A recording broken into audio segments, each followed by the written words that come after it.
Welcome back, everyone, to Yahweh Tech's series on cybersecurity. Today, we're diving into the world of cybersecurity challenges with a focus on threats, vulnerabilities, and risk. Threats. What is a threat?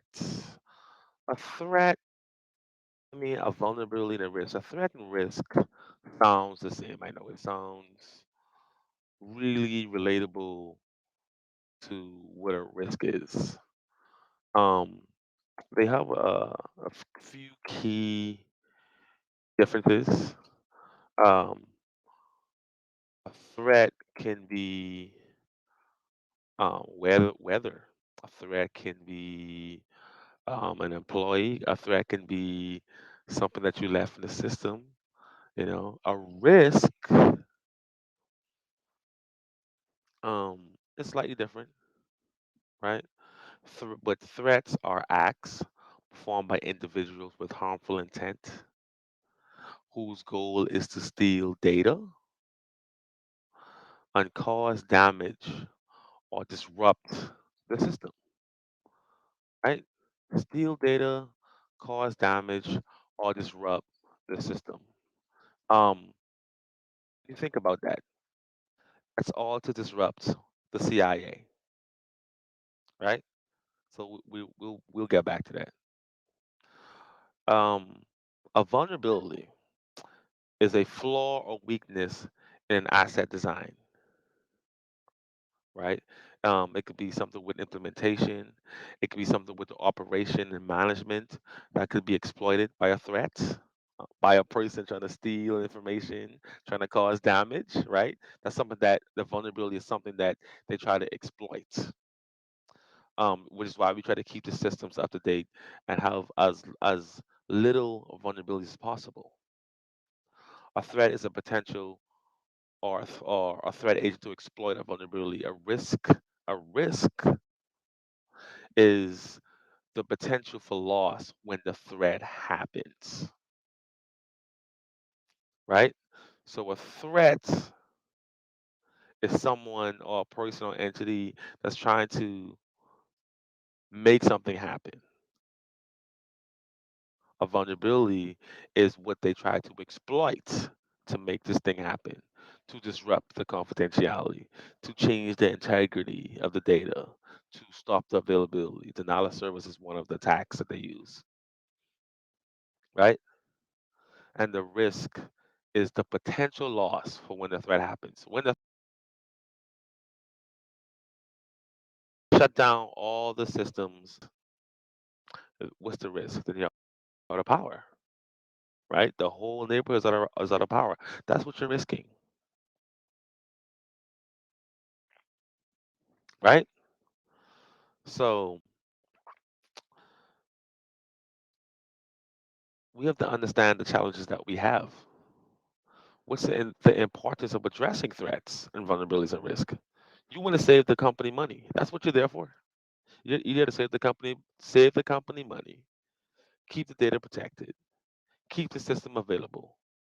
When I log into my bank account, I don't want to not see my money there. Could you imagine? You just got your paycheck and you go to log in and you don't see it, it is gone. Could you imagine? Right? That's protecting the availability. And if my bank account says I have $50, I want that to actually be $50. That's the integrity of that, right? That's the integrity. I want it to be $50 in my account. If if it says it's there, so when I go to make a purchase, I can get what I want. The confidentiality. I don't want everybody in my bank account, right? It's a private. It's something that you want to keep private data, private information. That's something that you want to keep for yourself, keep to yourself. Back to that CIA, right? The threats, the vulnerabilities, the risk is still about the confidentiality, the integrity, and the availability. Cybersecurity is not just about protecting known threats, though, right? It's also understanding and addressing potential vulnerabilities and risk. potential ones, things that could happen, a vulnerability that could happen, right? A risk that could happen. You have to think ahead of the game when it comes to this. I can tell you now, the bad actors, the threat actors, they're thinking ahead of the game. They're trying to find something that hasn't been exploited yet, right? And that's called zero day. That's what that brings me to. A zero-day attack or a zero-day vulnerability, a zero day is something that has not been found yet. No system even knows about it. So if it's a vulnerability that hasn't been found yet, and this bad actor, this threat actor knows about it, they could be sitting inside your system, sitting inside um, your bank accounts, your power plants, your water plants, your medical industries, your insurance industry, and just stealing information. You have no idea because it's a zero day. So it's very important to watch a network for strange behaviors. That's how you can catch some of these zero day exploits. Internal threats. Sometimes, well, actually, most of the threats are internal. Not all of them, but most. A lot of them are internal, right? And not necessarily intentional.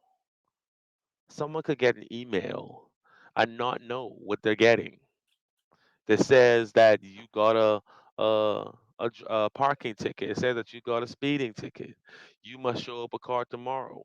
You're afraid. It's always a sense of urgency when it comes to these type of this type of data. You click on it, right? You want to see your speeding ticket. You check the speeding ticket, and boom, you download a file. Now you have a malware in your system. That wasn't intentional, but internal threats are also a big deal. Unauthorized devices. Someone bringing in a thumb drive, someone bringing in a USB stick, someone bringing in a laptop, right? Connected to your network.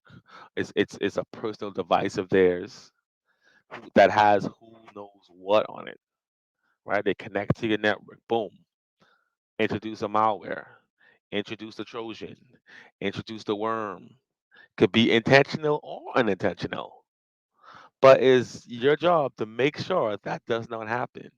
How? With education, right? With access control, device control, what's approved on your list. These are all different things that can help with the confidentiality and integrity and availability.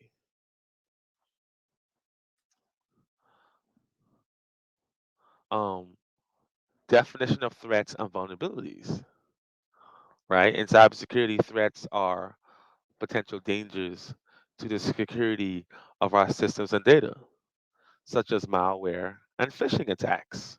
Vulnerabilities, on the other hand, are weaknesses in our defenses, like outdated software or misconfigurations. And cybersecurity threats are, I mean, everywhere. The whole point is to stop and mitigate threats. Malware, right, is exactly what it says it is.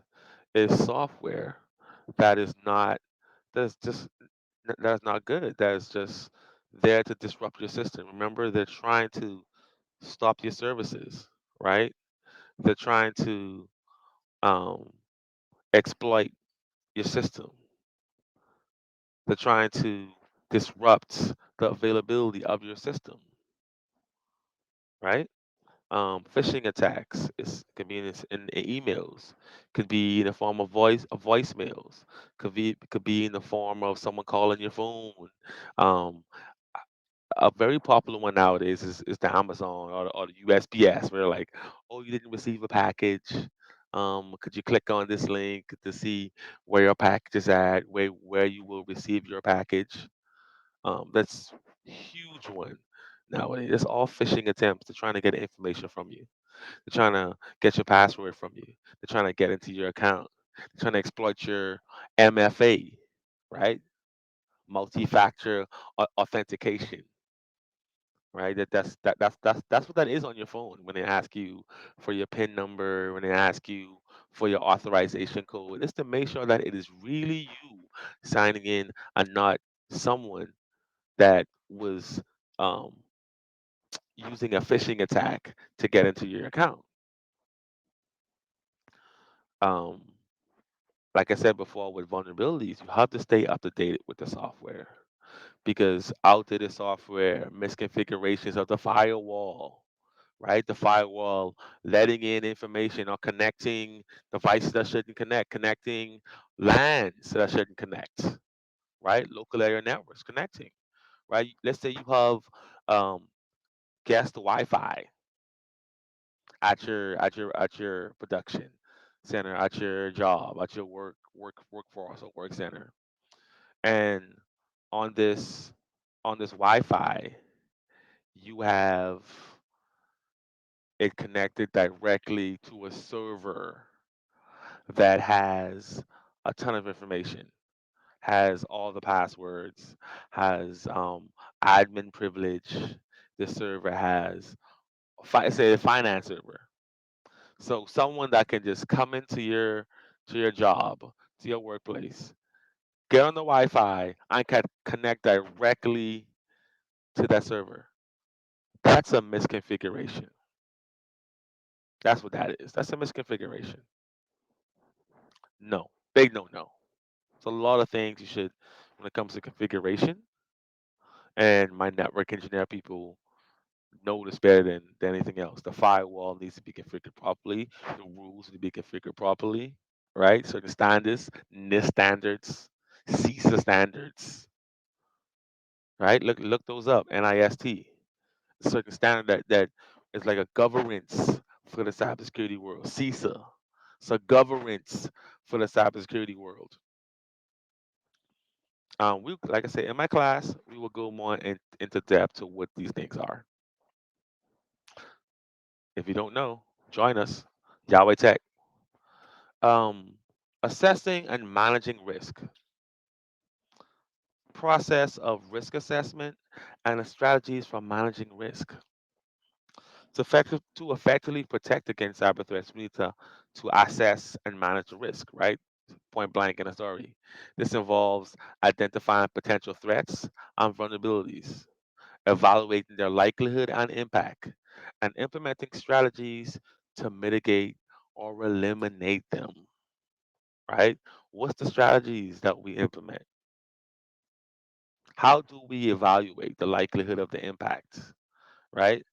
Good thing you aren't the first person to probably experience what is going on at your location, what is going on at your job, in your production environment. We have databases here to help us, databases that show us things that already went through the attack patterns, or what is the likelihood of what is happening, right? It's a part of what we do. We research and see what is going on.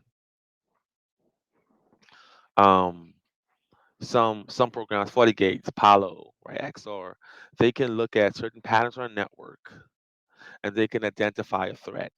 They can identify vulnerability. CVEs. We have programs that monitor all the devices on a network, and we can tell what is updated, what needs to update it, and how to update it. Right? We go through a process where we download the latest update, and we have to introduce them into to all the devices.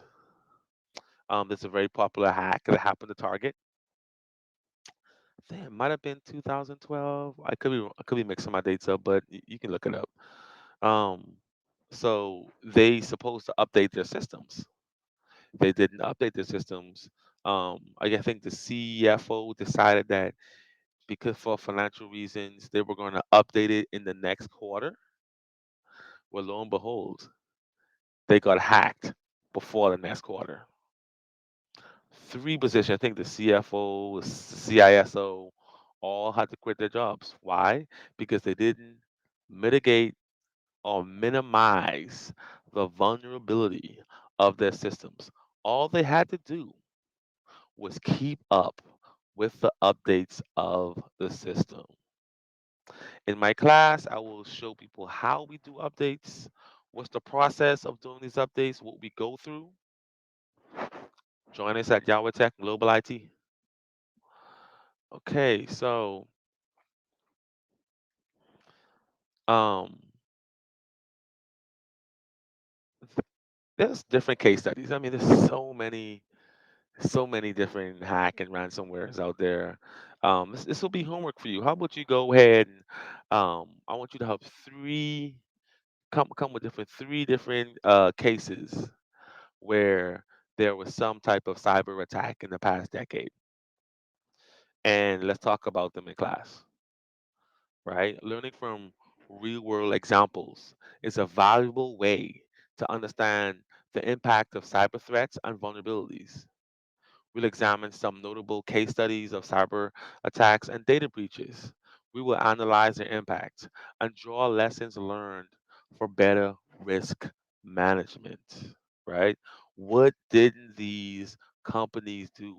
What could they have done? What are the companies that haven't been hacked? What did they do? Right? Let's learn. It's all a learning experience. So let's talk about this one there. We have the MailChimp in January 2023, last year, right? Like I said, it happens all the time, right? It's a simple search can tell you that. I mean, there's attacks all the time. This is why we need people in cybersecurity. MailChimp is a prominent platform for email marketing and newsletters. They detected they detected an unauthorized user within their infrastructure. They stated that an intruder gained access to one of the tools MailChimp used for user administration and customer support. This is this is like hacking 101, where someone would do like a SQL injection and try to raise their admin privileges in your system uh, to be able to edit and get into the higher level programs. The intruder had previously targeted MailChimp's employees and managed to gain their account credentials through social engineering technique. There it is, phishing, right?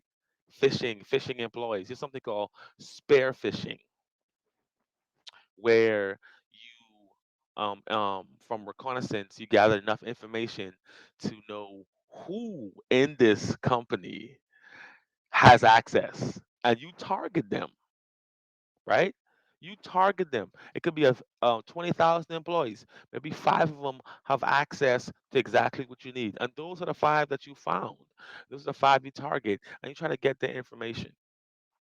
Afterwards, the malicious actor used the compromised credentials to access data on 133 MailChimp accounts, right?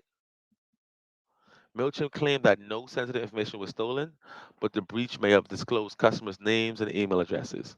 I know you guys have gotten emails, you've gotten a contact from these major companies telling us that, oh, you might want to change your password. Oh, there's been a breach.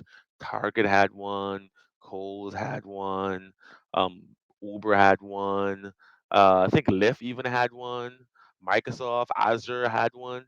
Big companies, right? YouTube, Gmail, internal threats. Remember I told you that?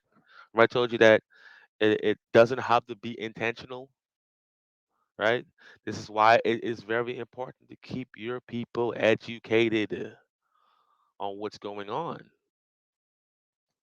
right? Threats, risk, vulnerabilities. And it's up to you to communicate with who you're working with, whoever your client is, that we need to keep these vulnerabilities at minimum. And it's also your job to come up with a plan to do that, right? So let's get to these questions. What is the primary focus of cybersecurity as discussed in the introduction?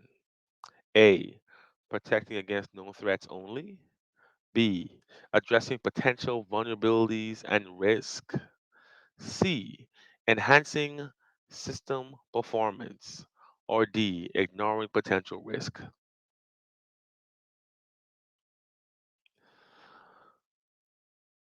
According to the definition of threats, vulnerabilities, which of the following best describes vulnerabilities?